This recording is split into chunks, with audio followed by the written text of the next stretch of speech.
Inilah ya, ayat ni sunat imam baca tiap-tiap Jumaat, sembahyang Jumaat. Surah Al-A'la. Surah Al-A'la. Ya, dan kita pun sunat baca tiap-tiap malam. Pasal apa? Sembahyang witir. Sembahyang witir kena buat tiap-tiap malam Jangan bukan Ramadan sekali Ya. Ya, orang tak faham Bila saya cabak lagi ni, ada satu orang tanya kata, "Ustaz, kata sembahyang witir hari-hari Yang tanya saya tu 72 ada umur dia. Maknanya kita tak mengaji kan, sayang sungguh. Tak pernah dengar. Umur 72. Baru dia tahu kata sembahyang witir tu kena buat hari-hari. Tiap-tiap malam sembahyang witir, 3 sembahyang wajib pada Nabi. Bagi kita sunat. Pertama sembahyang tahajud, kedua sembahyang duha, ketiga sembahyang witir. Bagi Nabi wajib, bukan sunat. Wajib Nabi kena buat tiap-tiap malam. Tiap-tiap pagi. Nampak tak? Tiap-tiap malam, tiap-tiap pagi Nabi kena buat.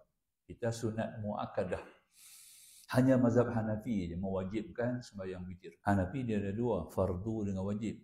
Beza, tak sama. Fardu lain, wajib lain. Mazhab Hanafi. Fardu tu sembahyang 5 waktu. Wajib sembahyang witir. Tak sembahyang witir, berdosa. Tu dia. Mazhab Hanafi Hanafi witir 13. Tapi boleh buat 3. Boleh buat 3, boleh buat 1, boleh buat 5.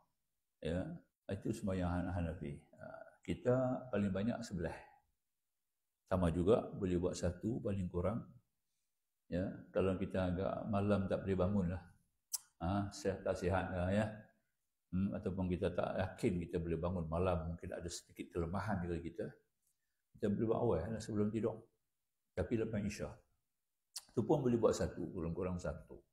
Tapi dia kena ada pengapit je. Mukadimah tu kena ada 2. Jadi kita nak buat 1, mukadimah ni kita jadikan sunat ba'da Isya. Habis sembahyang Isya 4 rakaat, sembahyang ba'diyah 2. Ya, ba'da Isya rakaatain, lepas tu sembahyang witir 1 sampai tidur. Habislah kita ambil tugas malam tu. Terlepaslah taksir kita untuk sembahyang witir.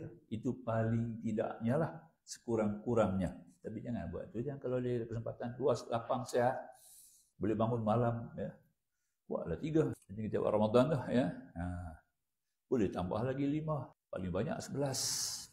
Ya. Yang 1 tu, yang 11 tu. Kalau 9, yang 1 tu yang 9. Boleh? Itu witir jangan tinggal witir buat. Sebab orang sembahyang witir ni jamin dia mati dalam tauhid. Dia akan mati dalam iman. Confirm.